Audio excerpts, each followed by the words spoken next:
په همدې اړه د توت پالیسیمې په جومات کې د پخلاینې او روغې جوړې ځانګړي مراسم نیول شوي وو چې پکې د خوست مرستیال والي او د ټاکل شوي کمیسیون مشر مولوي صاحب محبوب شاه قانت، د امنیه قومندانۍ د جنایي جرمونو پر وړاندې د مبارزې امیر مولوي محمد صابر صابري، د سیمې ولسوال، د مختلفو ادارو او ریاستونو مسؤلینو، دیني علماو، قومي مشرانو او ځوانانو ګډون کړی و.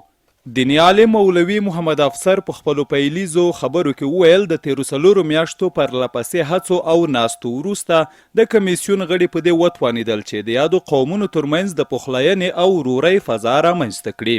نوموړي له ولایتي ادارې او په لویه کې د اسلامي امارت له مسؤلینو مننه وکړه چې د ولسونو او قومونو ترمنځ د شته ستونزو حل ورته اولویت لري. د له ځوانانو غوښتل چې د مشرانو په پله قدم کېږدي او ځوانانو ته پکار دي چې د حسادتونو او کرکو څخه ډډه وکړي. مولوي محمد افسر زیاته کړه که یو سړی له خپل مسلمان ورور سره له 3 ورځو زیات وخت خبرې ونه کړي نو په ګناه کبیره کې مبتلا کیږي. دغه علما کرام دا مشرون دا دې دپاره د سعی کوششونه یې کړي دي چې تاسې په مابین کې الفت و محبت وشي، کلیوالي مقایمه دایمه شي، هغه دښمنۍ، هغه حسد، کینه، بغض، عداوت هغه د زړونو نه لرې شي. لکه پخو چې پلور و نیکه مو سره کمتا ژوند کړی ده، کلیوالي کړی دو او د پلارینو په مابین کې یو تر بله هغه روابط سوتلی دي. ورپسې د جنایي جرمونو پر ضد د مبارزې امیر مولوي صابري په خپلو خبرو کې وویل د نظام مسؤلین په رسمي او نارسمي وخت کې د ولسونو ترمنځ د مینې او یووالي په موخه هلې ځلې کوي. د ده په خبره تیر کې حکومتونو د قومونو او خلکو ترمنځ د یووالي او ورورۍ پر ځای کرکې شیندلي او د دوی ترمنځ جنګونو کې خپلې ګټې او د حکومت بقا لیدل.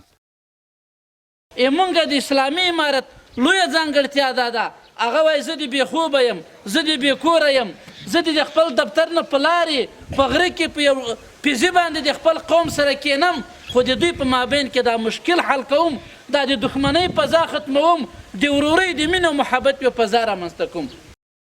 خوست مرستیال والي مولوي محبوب شاه قانت د مراسمو برخوالو ته په خپلو خبرو کې وویل د امارت مسؤلینو سره د ولس درد او غم ورسره دی.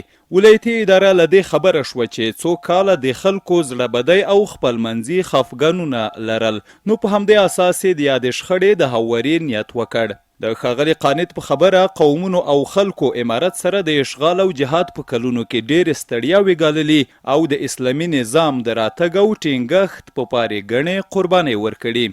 ښاغلي قانت زیاتوله ولایت مقام د دې موضوع په تړاو یو کمیسیون وټاکلو چې جانبینو د مصلحینو او کمیسیون په پرېکړه رضایت څرګند او د پخلاینې لارې غوره کړه. د ده په خبره په تیرو کړنو او بدیو باید پښیماني څرګنده شي او د راتلونکي خیر وغواړو.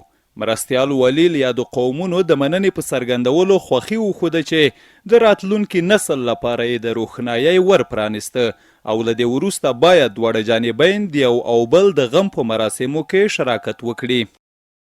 د خدای تعالی لوی انعام و چې د خوست ولایت ولایتي ادارې په سرپرستۍ کې دغه معضلې ته د پای ټکه کېښودل شو.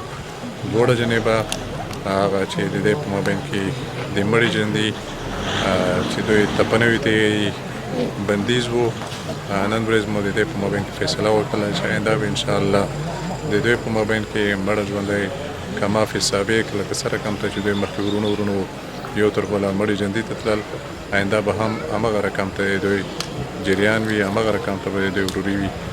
د خدای تعالی نه ډېره ډېره شکریه موږ ادا کوو او بیا د دغه دواړو قومونو د دواړو جانبینو نه موږ ډېر مشکور یو چې د موږ فیصلې ته یې لبیک وویل.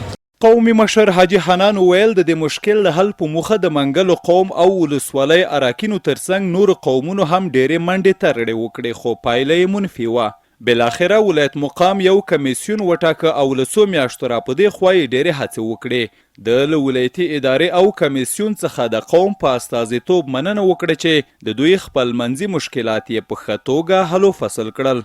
د ځوانانو په استازیتوب طویب الدین بریال د قومي او ولسي ستونزو او شخړو په رامنځته کېدو خفګان څرګند کړه. ویې ویل همدې ناخوالو له دوی ګلالي ځوانان اخیستي چې تشه به یې هېڅکله ډکه نه شي.